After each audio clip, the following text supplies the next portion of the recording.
Hello everyone and welcome again to another Teacher Joseph podcast. Today's word is to focus. Focus. It can be a noun, focus, to have a focus, or it can be a verb, to focus on something. Now, it's very common in education when you're learning to focus on something. Maybe you have a project at work you like to focus on. To have a focus or to focus on. Recently, here in the UK, there's been a news report which has said that darts is now the most popular sport in the UK. That's now what we focus on. The news report is saying this because there's been a few very well publicised darts matches. So the focus for all of us has been on darts. I don't know how long that's going to last, but certainly that's what they're saying today. Darts becomes Britain's #1 game. Now, for those of you who don't know what darts are, it's a very popular sport that we play in the pub. Most pubs have a darts board, and it's like a circular board.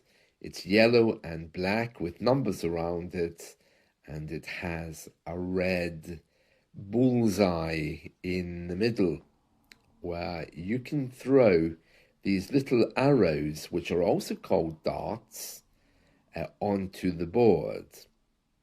Now, we don't really see it so often now because, of course, darts can be very dangerous.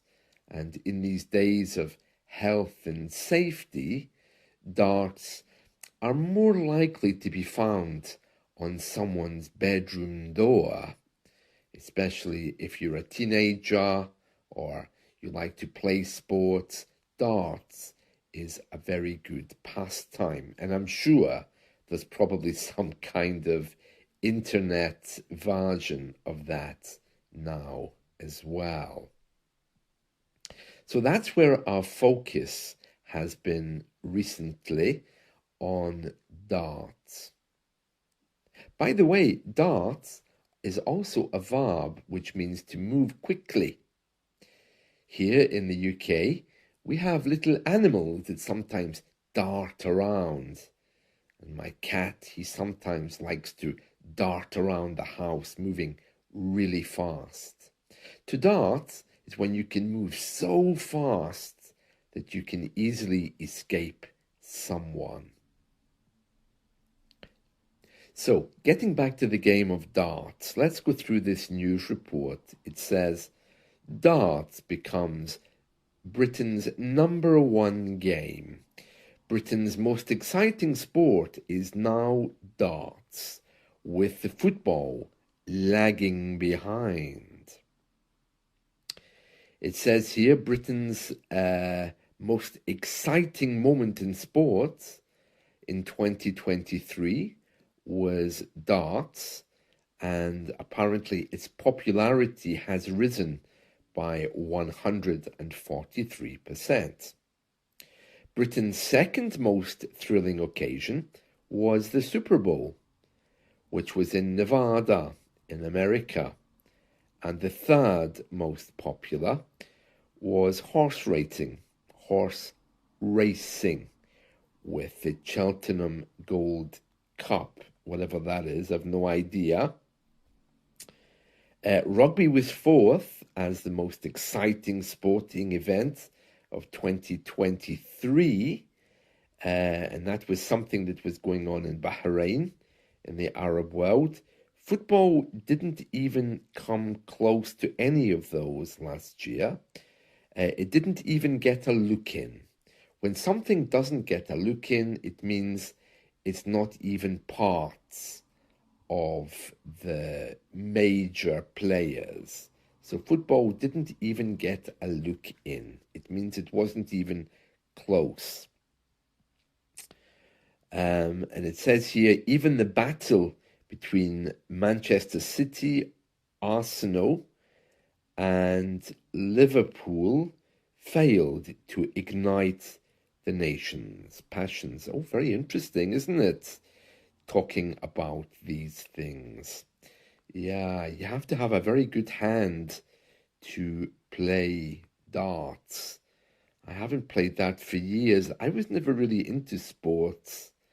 It just wasn't my thing when I was growing up. It also seems that our scientists, this is also from the Daily Star, which is one of our newspapers here in the UK, it's saying today that scientists have been focusing in on the language of apes. And it's saying that they're on the verge, that just means on the brink, on the edge, of discovering what apes talk about. They've worked out that they do actually have some kind of a common language, and they're studying that. So all of their focus has been on this this language of the ape. So let's read a little bit about that. It says here, scientists are on the verge of discovering what apes talk about. They have worked out that apes make 1,033 distinct sounds, and this could mean a common language between us and the apes in the future. Researchers at Cornell University in New York compiled a data set of long calls made by 13 male orangutan apes and then managed to split them into categories with the help of AI. Oh, very interesting. It says here, while our study represents a significant step forward in understanding orangutan communication, there is still much to uncover. The animals are highly intelligent. Yeah, well, maybe they can teach British people how to communicate because we really don't talk to each other anymore. So I think it's hilarious that we're studying how apes communicate when half the world is in poverty and we don't even talk to our neighbors. It's bizarre, isn't it? What a strange world we are living in. Anyway, it all depends where your focus is. And speaking of focus, I just want to tell you that I've been reviewing my social media strategy. Now, I've mentioned this a few times recently, but I just want to give you an update so you can see where my focus is. If you don't subscribe to me on YouTube, please do, because I've been making daily or almost daily YouTube clips on motivation, and that really is going to be my way forward. I'm not sure how much you know about this, but as AI comes in, there's less of a need for teachers to be teaching grammar. After all, if you want something grammatical, you can easily find it online now, or you can get an AI chat companion to explain it to you. So when you come to a teacher, the best use is to practice your grammar, not to ask for grammar.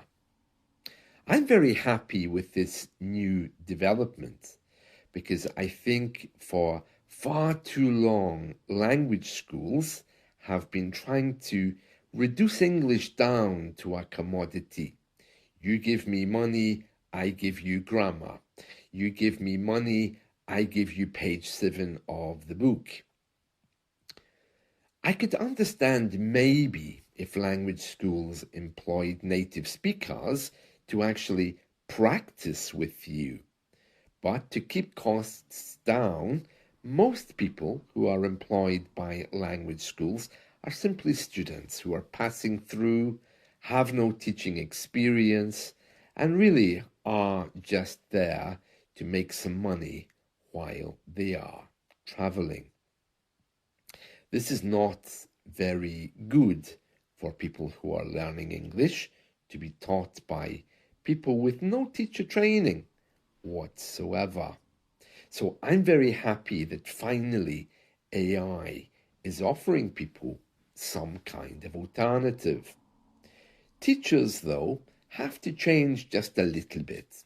Of course, we will always be there to help you practice your English, but well, students also are becoming very, very busy. In the last week, I think 3 or 4 students have tried to have English lessons with me while they've been whizzing through Chinese cities like Beijing, for example. And they seem to think that an English lesson is just as good in a car as it is in the classroom or in your home. Well, actually, it could be if I asked you to describe the outside and what I can see from the window at the back of the car. But many of you don't want to do that. It's because you're not focused. When you're whizzing through cities, showing me the taxi and assuring me that you'll be home in the next 15 or 20 minutes, it's not that bad. But if you're driving, then it is bad, yes. You shouldn't ever try to take an English lesson when you're driving. It could be that maybe in your country that's also a little bit illegal. I don't know exactly what the laws are in your country, and anyway, I don't drive. If you do find yourself in the back of a taxi and you really do want to have an English lesson, the best way to do that is by trying to describe what you're looking out the window at. Many of you don't have the focus or concentration to do that because you're rushing home from work. You feel stressed because you are worried you are going to miss the English lesson. So there's all kinds of dynamics there. It's very sad, but what it shows me is that in these days of online learning, things are changing. When people used to go to language schools, there was a ritual. You would get dressed up, you would revise before you went what you've been learning, you would prepare, and then you had the journey actually going there. But unfortunately, these days, things are different. An English lesson is, well, just the next Zoom call. There's nothing really wrong with that, as long as you take 5 or 10 minutes to prepare beforehand. Ideally, you should really have half an hour or 1 hour before the lesson to prepare. But if you really can't do that, it's not any big problem. So because of all of these changes and the way that we are learning is changing, I think the teacher's job now is a little bit more different. The teacher's job now is, well, kind of supporting you and helping you to get where you want to be. Some of you are hoping to move. Some of you are doing interviews. So the teacher's job is no longer about just giving you grammar, giving you a book, and telling you how lovely everything is, and talking about the weather. The teacher now is becoming more of a, well, kind of a life coach. And that's where many teachers are going. It's no longer about saying, well, yeah, here's the conditional tense. It's about helping you with a job interview and showing you why that conditional tense might be the way to impress an employer. So, YouTube clips, they're going to be part of my social media strategy, and I've already started by doing little clips every day. So I'm not sure exactly what everything is going to look like in the future, but at the moment, you have this podcast every day, you have YouTube clips every day, and I've also been reading a little news report every day, which some of you are finding popular.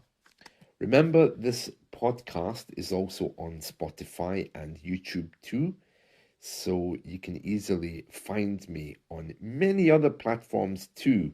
I'm kind of like everywhere right now. So I need to be more focused on my social media and how to bring it all together. One thing I don't want to do is to really just do a YouTube clip and then take the audio and put it on Spotify or put it on my other clips. I'd rather that these clips were all very unique. For those of you who know me, you know I love audio and radio and voice work. So that's always my biggest passion.